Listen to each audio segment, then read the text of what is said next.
النهاردة هنعمل محشي كرنب. Today we're gonna make stuffed cabbage.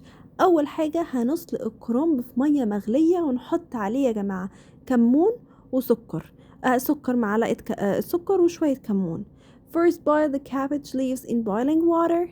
Then add a pinch of cumin and a little sugar, like around 1 tablespoon of sugar. Once it's boiling and the leaves are cooked, we'll go to the next step. هنشوح البصل على النار وبننزل عليها أول ما بتتشوح وتاخد لون بعصير الطماطم. Saute the onion over medium heat, then add tomato juice. بعد كده بنحط ملح وفلفل وكمون وكزبرة ونعناع ناشف ونسيبهم يتسبكوا. Season this with salt, black pepper, cumin, coriander and dried mint, then let it simmer. ونقلبهم كويس ونسيبهم يغلوا عشان يتسبكوا. الخطوة دي مهمة ان احنا نحط له معلقتين صلصة ونقلب كويس. Add 2 tablespoons of tomato paste and mix well.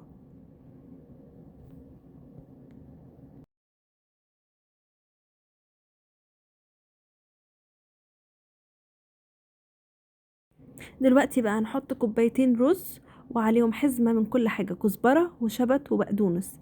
Add 2 cups of rice along with a bunch of coriander, dill and parsley. ننزل عليهم بخليط البصل والطماطم المتسبك اللي هو الخليط المتسبك. Pour the cooked onion and tomato mixture over the rice. هنقلبهم كويس وبعد كده ننزل عليهم بالبهارات بتاعتنا. البهارات بتاعتنا هنحط ملح وكمون وكزبرة ونعناع ناشف وهنقلبهم تاني كويس. Season again with salt, cumin, coriander and dried mint, then mix very well. هنجيب الحلة وهنحط فيها العصيان بتاعة الشبت أو البقدونس والكزبرة. هنقطع بقى الكرنب أو عشان يحط فيه الحشوة ونلفه ونرصه في الحلة. Cut the cabbage leaves, fill them with the stuffing. I will show you how now. Then roll them and arrange them in a pot. هنحط بقى في طاسة معلقتين صلصة وهننزل بشوربة، شوربة فراخ، شوربة لحم، الشوربة اللي انت عايزاها، وهنحط كمان عليهم ملح وفلفل وكمون وكزبرة. In a pan, add 2 tablespoons of tomato paste, chicken broth or meat broth, salt, black pepper, cumin and coriander. Then mix very well.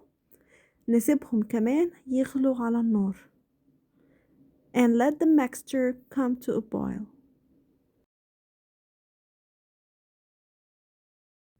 هنحط حلة المحشي دلوقتي على النار وننزل عليها بشوربة الطماطم. Place the pot of stuffed cabbage on the stove and pour the tomato broth over it.